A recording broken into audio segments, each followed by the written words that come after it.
Get ready for a revelation that will keep you hooked from start to finish. Imagine the leader of the world's greatest power, Donald Trump, publicly declaring his desire to take Greenland. Yes, you heard that right. He said he wants to take the largest island on the planet. Well, we need Greenland for national security purposes. I've been told that for a long time, long before I even ran. I mean, people have been talking about it for a long time. But that's not all. In an explosive speech in Florida, he hinted at the possibility of even resorting to military force to achieve this goal. Can you imagine the global impact of such a statement? Now, picture world leaders like Russia and China, who have direct interests in this region, firmly responding to this provocation. What's at stake in Greenland that's so valuable it captures the attention of superpowers like the United States? And the most intriguing question: could a territorial dispute of this magnitude escalate into something even bigger? In the next few minutes, you will uncover the reasons behind this ambition, the risks involved, and how this controversy could shift the balance of power in the world. So stay tuned until the end of the video to fully understand what's happening in today's global arena. Also, make sure you're subscribed to the TP channel, because only here will you find the best content on geopolitics and modern military conflicts.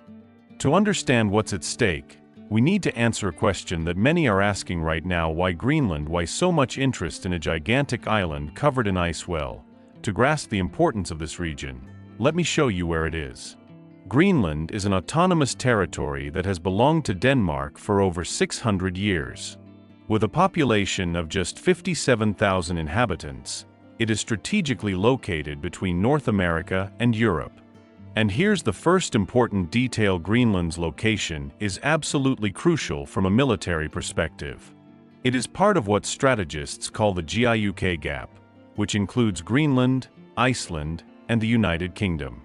This region is essential for monitoring Russian submarine movements and controlling extremely important maritime routes. Knowing this, you can probably imagine how Russia reacted. Right, their response was immediate, filled with criticism and concern. For the Russian government, the idea was seen as something that could increase tension and uncertainty in the Arctic region. The spokesperson for President Vladimir Putin stated that Russia was closely monitoring the situation as it unfolded. He also emphasized that Russia seeks to maintain the Arctic as a peaceful and stable territory, making it clear that the region is of national and strategic interest to the Russians. At the same time, Peskov took the opportunity to make a provocative comparison, saying that if the world is so concerned about the wishes of Greenlanders, perhaps it should also consider the opinions of the people in the 4 new regions of the Russian Federation. He was referring to the areas of Ukraine recently annexed by Russia. And why did Russia react this way? Well, for the Russians, this is not just about Greenland. It's about the Arctic as a whole, a region that holds immense value both economically and strategically. The Arctic is one of the richest regions in natural resources in the world. It contains around 30% of the world's untapped natural gas reserves and approximately 13% of global oil reserves. There is also an abundance of important minerals, such as nickel and lithium, as well as rich fishing resources. For a country like Russia, whose economy heavily depends on the export of commodities like oil and gas, the Arctic is simply indispensable. And there's more. With the melting ice caused by climate change, the Arctic is revealing new maritime routes. The so-called Northern Sea Route, which runs along Russia's coast, is a corridor that could reduce transportation time between Europe and Asia by up to 40%. Russia knows this and is already investing in infrastructure to control and profit from this route. The Arctic has another crucial role for Russia. It provides a military advantage.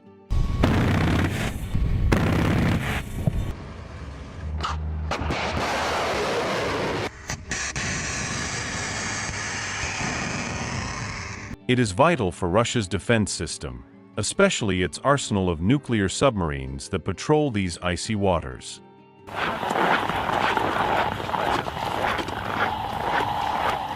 Moreover, as a region that could serve as a gateway for adversaries, Russia considers the Arctic an essential part of its national security.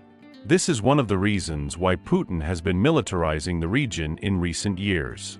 The Russians have heavily invested in Arctic infrastructure. Several military bases, radar stations, and airstrips have been strategically built within the Arctic Circle. Additionally, Russia's fleet of icebreakers, the largest and most advanced in the world, has been expanded with new nuclear-powered models. This fleet is essential for maintaining navigation and military surveillance in the region. But Russia wasn't the only one to react to Trump's statements. In Europe, reactions were varied but more cautious. The European Commission, for instance, through its spokesperson, stated that the sovereignty of states must be respected. Even so, they view this as another provocation from Trump that is unlikely to materialize. The governments of Germany and France, however, took a tougher stance. A spokesperson for the German government emphatically stated, "Borders cannot be changed by force." German Chancellor Olaf Scholz went further, saying he had consulted with other European leaders and the President of the European Council, Antonio Costa, to reaffirm international law. In other words, he emphasized that the principle of the inviolability of borders applies to everyone. Kernbestandteil dessen, was wir westliche Werte nennen. Daran kann und darf es kein Rütteln geben. Directly referencing the situation in Ukraine. In France, the foreign minister was equally firm in his criticism. In an interview with a national radio station, he stated, "There is absolutely no possibility for the European Union to allow any nation, no matter who, to violate sovereign borders." But what about Denmark's reaction, considering that the country controls Greenland? Their response was surprising. Danish Prime Minister Mette Frederiksen stated that she welcomed American interest in the island, but emphasized that, ultimately, the will of the people of Greenland should be the deciding factor. Directly involved in the matter, Denmark adopted a more diplomatic tone while reaffirming Greenland's autonomy.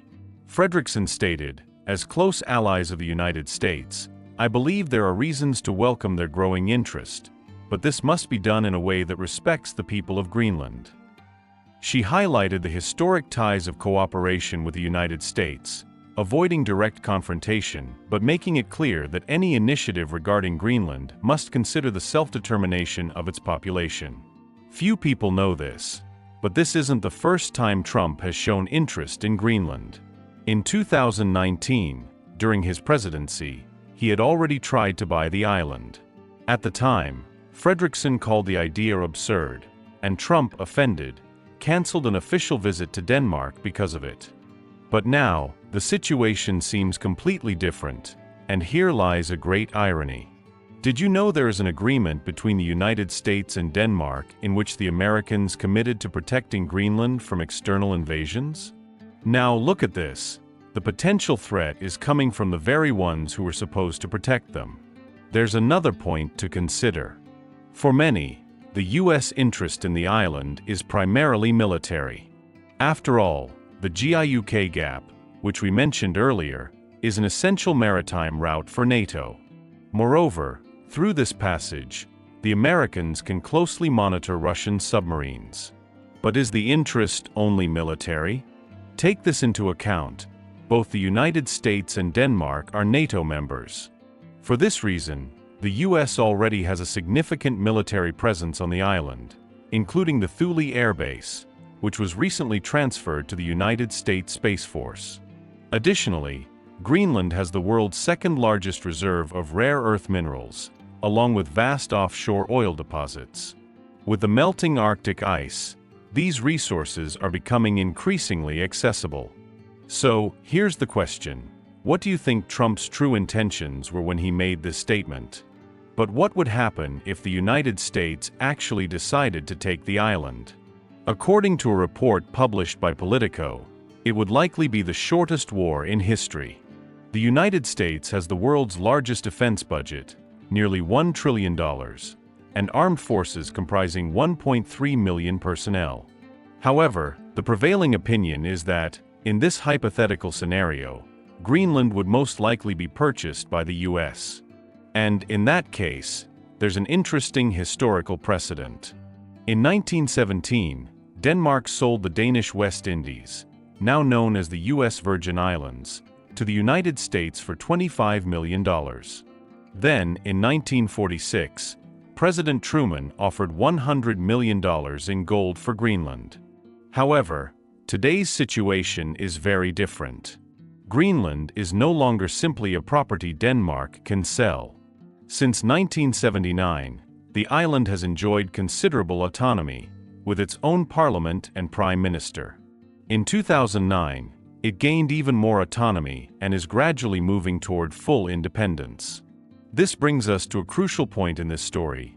Greenland's Prime Minister, Buttigieg, strongly reacted to Trump's statements, asserting that Greenland belongs to the people of Greenland. In fact, Trump's declarations have further fueled the independence movement in the territory. And in a scenario where Greenland achieved independence from Denmark, the situation would become even more complex. First, it's unclear whether Greenland would automatically remain a NATO member. Second, without Denmark's financial support, which currently amounts to about $500 million annually, the territory could become more vulnerable to external influences. Some American politicians, such as Senator John F. Kennedy, have compared a possible acquisition of Greenland to the purchase of Louisiana or Alaska. Colorado Governor Jared Polis has also expressed openness to the idea, as long as it is the choice of the Greenlandic people. But let's be realistic. What are the actual chances of this happening? What we know so far is that Denmark has made it clear that the island is not for sale. However, the Danish government has signaled a willingness to discuss increased U.S. military presence or any other requests from the United States. Denmark's strategy is to convince Trump that the U.S. doesn't need to own Greenland to secure its strategic interests in the region. Even so, we cannot deny that these controversial statements set a worrying precedent. At a time when the world is already facing conflicts and tensions in various regions, having the President of the United States openly talk about annexing the territory of a NATO ally is, to say the least, alarming. What do you think about this? Do you believe Trump is serious, or is this just another one of his provocative statements to attract attention?